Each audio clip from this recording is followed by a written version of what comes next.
सुस्वागतम. लग्नाची बेडी मालिकेच्या आजच्या भागामध्ये आपण पाहणार आहोत की आता शेजारच्या बायांना सिंधू दिसताच आता सिंधूच्या सत्याचा उलगडा झालेला असतो.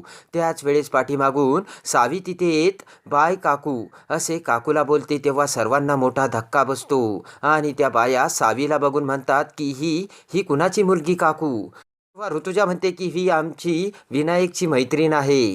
इकडे रेश्मा सिंधूला सांगत असते की तू कधीच आई होऊ शकणार नव्हती हे डॉक्टरांनी सांगितले होते. मग सावी ही कुणाची मुलगी आहे.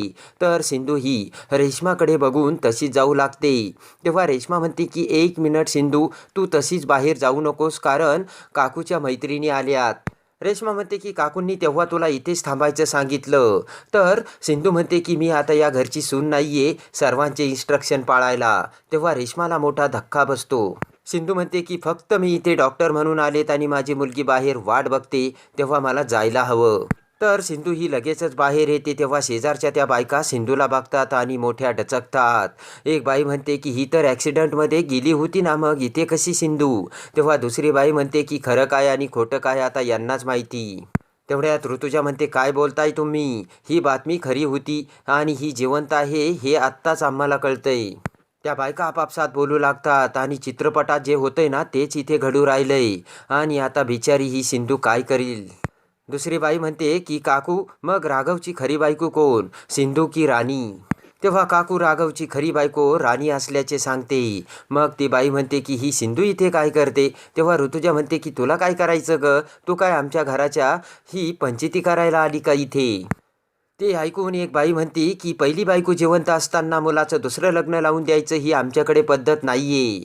तेव्हा ती बाई म्हणते की मला माहिती आहे सिंधूला मूल होणार नाही हे यांना माहीत झालं असावं म्हणूनच यांनी सिंधूला बाहेर काढलंय. तेव्हा काकूला राग येऊन काकू म्हणते की असे अरेरावी करून काहीही बोलू नका तुम्ही आणि लगेच राजेश्रीला त्यांना प्रसाद देऊन घरातून जायला सांगते.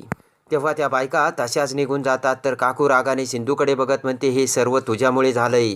काकू म्हणते की सिंधू तुझ्यामुळे आज पुन्हा मला माझ्याच घरात इतरांसमोर खाली बघायला लागलं. मोठ्याने ओरडत काकू म्हणते की इतके दिवस तू नव्हती ना तर आमच्या घरात सर्व काही व्यवस्थित चालू होतं, मग आता आमच्या घरात का आलीस तू. सिंधू म्हणते की मी फक्त इथे व्हेनूच्या ट्रीटमेंटसाठी आली.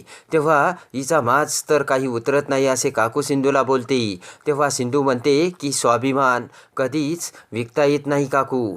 आणि सिंधू म्हणते की इथून पुढे मी माझा अपमान सहन करणार नाही. आत्तापर्यंत तुम्ही माझा अपमान केला, मी तो सहन केला. ऋतुजा म्हणते की तुझी मुलगीसुद्धा तुझ्यासारखीच आगाऊ आहे सिंधू. तेव्हा माझ्या मुलीला काहीही बोललेलं मी खपवून घेणार नाही असे मोठ्याने सिंधू आता ऋतुजाला सांगते. तेवढ्यात मधू तिथे येता म्हणते की सिंधू निघालीस काय तू. तेव्हा सिंधू म्हणते की हो आजचं काम झालंय. तर मधू म्हणते की मला वाटलं की सिंधू तू इथे राहूनच विनूची ट्रीटमेंट करणार आहेस. ते ऐकून काकू म्हणते की राणी आपल्याकडे माणसं ना कामाला येतात आणि आपण त्यांच्याकडून काम करून घेतलं तर त्याचा मोबदला देतो, इथे राहायला ठेवत नाहीये. तेव्हा सिंधू म्हणते की मी इथे राहणारच नाही काकू. माझ्या मुलीचं आणि माझा सांभाळ करण्यासाठी मी समर्थ आहे. तेव्हा काकू विचार करते की एवढं सगळं होऊनही या सिंधूचा अहंकार काही गेला नाही. तेव्हा काकू विचार करते की नाही मी तुझा अहंकार मोडून काढला तर नावाची रुक्मिणी नाव लावणार नाही. त्यानंतर काकू मोठ्याने राघव, रत्नाकर आणि राजेश्रीला बोलावत म्हणते की आरतीची वेळ झाली, चला आपण आरती करून घेऊयात. त्यानंतर सिंधू सावीला म्हणते की चल सावी आपल्याला निघायला हवं. तर तेवढ्यात राघव आणि रत्नाकर सुद्धा तिथे आलेला असतो. तेवढ्यात काकू राघवला म्हणते की राघव आजच्या आरतीचा मान तुझा आणि तुझ्या बायकोचा राणीचा. ते ऐकून सिंधूला मोठा धक्का बसतो. त्यानंतर लगेचच काकू ही आरतीचे ताट राघवकडे देते आणि राणीला राघव समोर उभी राहण्यास सांगते. तेव्हा राघवच्या हाताला हात लावून राणीसोबत राघव हा आरती म्हणू लागतो. तेव्हा ते सर्व बघून सिंधू विचार करते की सिंधू आता ही जागा तुझी राहिलेली नाहीये आणि ही माणसेही तुझी राहिलेली नाहीये. तुझी जागा आता मधूने घेतलेली आहे.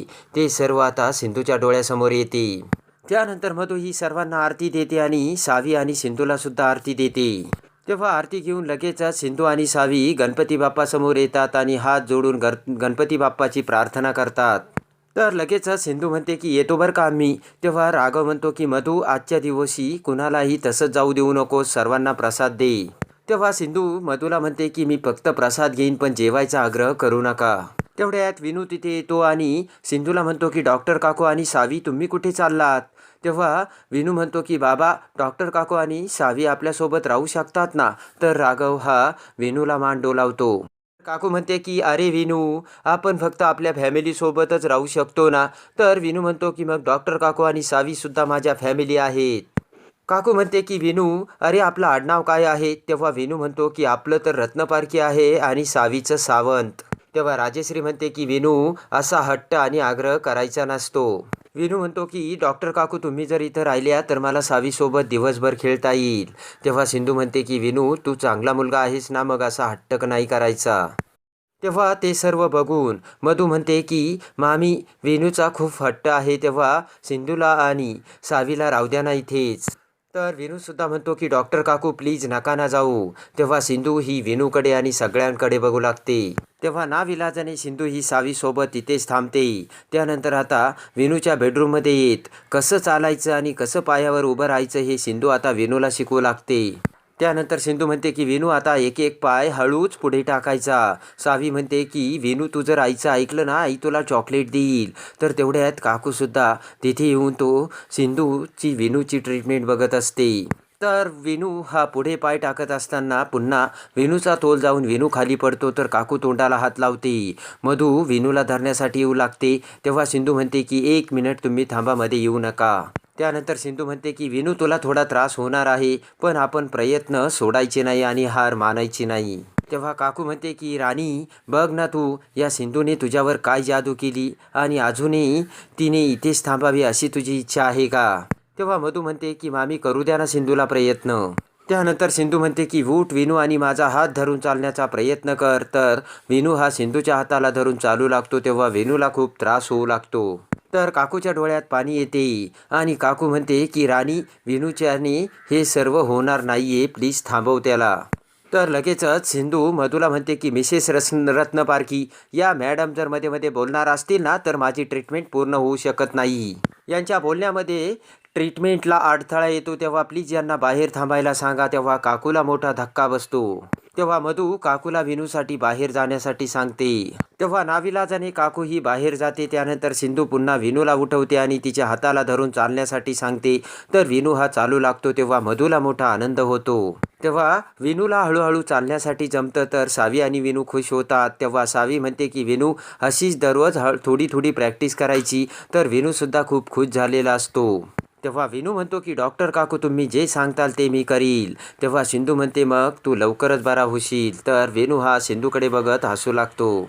तर ते सर्व बघून मधू ही सिंधूचे आभार मानते आणि म्हणते की तुझे हे उपकार सिंधू मी कधीच विसरू शकत नाही. त्यानंतर आता सावीला भूक लागते. तेव्हा मधू ही सावीला जेव्हा वयास वाढते. तेवढ्यात काकू तिथे येत म्हणते की राणी, हे माझं घर आहे, इथे लॉजिंग किंवा बोर्डिंग नाही आहे. तेव्हा मधू म्हणते की सावीला भूक लागली होती. तेवढ्यात हात पुढं करत काकू म्हणते की बस झालं. तर काकू म्हणते की सिंधू आणि सावी, तुम्ही दोघींनी आमच्याबरोबर जेवायला बसायचं नाही. काकू म्हणते की या घरात राहायचं असेल तर घर भाडं म्हणून तुम्ही 30,000 रुपये द्यायचे.